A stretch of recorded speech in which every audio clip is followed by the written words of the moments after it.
Hey guys, you're listening to the Energy of the Untamed Heart podcast, where we talk about uncaging your divinely gifted wild heart to be as free and expansive as you were born to be. My goal is to use our stories, guest interviews, and your questions to tease out what has been keeping your wild heart under wraps. I'm your host, Mielle Fox, and together we will shatter the myths of our old stories to set our wild heart free. So thanks for choosing you and showing up today. Welcome, and here is the first of the week of Thanksgiving's minisodes. Today I'm going to start with Are You Feeling Spiritually Bankrupt? So this is a really kind of an interesting concept that I ponder, usually when I'm driving or walking in the woods or walking the dog or cleaning the barn or when I'm in those moments of, So I thought I would just make a quick mini-sode here and share some of my thoughts with you, some of my ideas with you. And I'll really be curious how these land. So certainly after you finish listening to the mini-sode, if you'd be sweet enough to leave a review, or if you have questions, or you want more information, reach out, DM, email, Facebook Messenger, IG, all the things. Or feel free to join us for the monthly virtual meetup called Unconditionally You. I offer a 1 hour free monthly meetup on a Zoom, and we just talk about what it means to be unconditional to yourself, to others, the capacity to hold space, love, and not have an attachment to an outcome and expectation, all the things. So without further ado, let's jump right in. Let's talk about, are you feeling spiritually bankrupt? So spiritual is, to me, not necessarily do you go to a church, a temple, a place of worship. It is the spiritual meaning. Do you hold space of faith, hope, belief, trust in something bigger than yourself? And you can call it whatever fits best for you. You can call it universe, source, the divine, God, whatever fits for you. But what I find is for many of us who are looking to dig a little deeper, return to our heart, really figure out who are we, what's our truth, what are we here for, and that journey, sometimes it's a little bit bumpy, sometimes we don't really know the how, which is totally fine because we don't need to know the how, we just need to take an inspired action step and follow the breadcrumbs along and pay attention, be an observer to things, have some awareness, and you will start to see the steps, the path back to your heart, back home to who you really are. But in betwixt, so they say, sometimes we get hung up on things like, oh, I need my oracle cards. Oh, I need my tarot cards. Oh, I need my crystals. Oh, I need my whatever frequency music. Oh, I need my pick whatever thing you choose to believe in. And what I want to say here is all of those tools, I'm going to call them tools, all of those tools are instruments to serve as a conduit for you to receive the messages from universe, from the divine, from God, in your heart, in your higher self. It comes through as your intuition. And these tools, we'll just take oracle cards just for fun. They serve as a means for you to receive and hear or absorb information and messages that are coming through to you from somewhere else, not of this earth. And they're not psychic. They're not determinatory. Is that a word, determinatory? It could be. I just made it up. But they're not there to say this is the only way things can be. They're there to sort of trigger a message. It's a little bit like the synchronicities of, oh, I'm always seeing 111, or, oh, I see, pick your number, whatever your thing is, or I see things on license plates, and I see things in the clouds, and I hear music that I haven't heard in forever since my partner, best friend, spouse, coworker, so-and-so moved away or passed away. These things that we call synchronicities, these are the winks of universe. These are the messages from beyond. And when we use the tools to, quote unquote, try to hear the whispers of our soul more clearly, They're helpful, absolutely.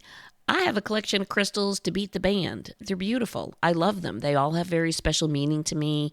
I'm really intrigued not only by their spiritual meaning of what each crystal stone represents, but also the actual scientific component of what part of the world does this come from? What are the components within the stone itself? And how might that lead to a particular electromagnetic exchange going on? So for me, it's not just wooey, it's very sciencey as well. As far as things like the tarot cards and oracle cards, I absolutely feel and believe that there's an energetic event going on. Why? Because you go into your reading, or you go into your card pull, or you go into that exchange of information, whether you're pulling your cards or somebody else is pulling your cards, you go in with a particular intention. And when you have a clear intention and you own that intention, you are going to emit a particular vibration, a particular energetic frequency and vibration within the intention. And again, following the course of how does science work, how does energy work, when that occurs, there's an exchange of information, an exchange of energy. And therefore, when the particular cards come out of the deck and show up, they are there to provide information. They are there to provide some form of a translation of a message. So when I ask the question, are you feeling spiritually bankrupt? What I'm trying to say really simply is, if you are giving your power away to the tools, to the cards, to the pendulums, to the crystals, to the candles, to all the things, it's not that they're not significant. It's not that they're not part of a ritual. It's not that they're not important in the whole big scope of things, but they are not the thing. They are not the answer to what you were seeking and searching for, because the answer for what you're seeking and searching for is within you. It is you. It is your deepest, most precious commodity, which is your heart and your soul. It is your truth. It is your being. And a lot of what I like to bring forward on this podcast is, how do we unpack? How do we unravel? How do we remove? How do we push the curtain aside so that we can see the bright light that is always turned on? It's always there, but we have spent our lives through conditioning and socialization, whatever you want to call that, covering up the brightness of the light. And so a lot of what I like to think about and talk about is to remind all of us, myself included. I'm a work in progress, absolutely. I absolutely will admit I go through my ups, my downs like anybody else, but I feel it is important to remember that you are your power, and there is no power greater than you yourself.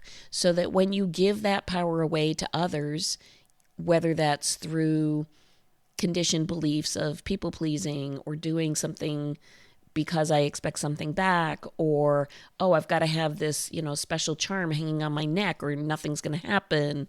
All those things, you are giving your power externally to something outside of you.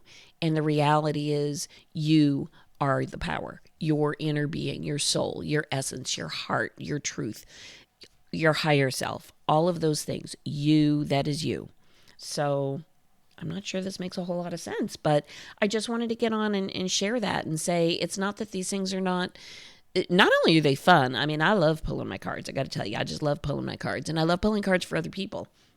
But I also understand that I'm a conduit for the translation of a language. I am translating, for me, example, numerology. I am translating the capacity of energetic potential through the numbers. It's not that it is a psychic reading. It isn't. It is my capacity to take that information, understand it, and bring it forward in a way that the client can understand what their coded birth energies really mean. It's the same thing with tarot cards and oracle cards. You are serving as the conduit to bring the messages through. What messages? The messages are the whispers of your heart. That is what this is all coming down to, the whispers of your heart. That's what we're unraveling. And to use tools that allow you to tap into your personal energy with better clarity, if that's what you need to do, by all means. But what I'm saying is, don't give all the power to the tools, because they're just tools. So I think that's all I wanted to say today. This will be the first of 3 minisodes for the week of Thanksgiving while I think about all the different things that I am blessed and grateful for and the awarenesses that come along with it.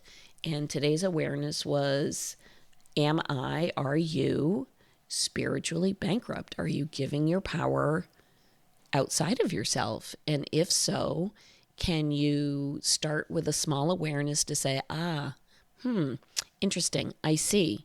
And then a little space, compassion, and kindness for yourself to say, oh, that's okay. It's all good. It's good information to have. So with that, I'll jump off and tune in tomorrow. I'm going to have another minisode tomorrow coming up. And again, if you would subscribe, you will get an announcement when all of these things pop up. As I'm kind of new to this whole podcasty thing, I'm sort of reconfiguring how I'm scheduling the releases. It's a little up and down at the moment, but I think by 2024, I'll kind of get in a groove. So for now, I'll just let you know when things are happening. So there you go. I will also leave a link in the show notes if you're at all interested in the monthly meetup. It's just a sign-up form so that I can send you the date and the time and invite you officially. If you'd leave a review, I'd just love that. I really appreciate everything that people have to offer and share, and anything that will make the podcast be better, because I do this for you. I want to bring what you want to hear, and I want to have dialogue about what you want to talk about. So with that, my friends, sending you all my love, all the best, and tune in tomorrow for another minisode.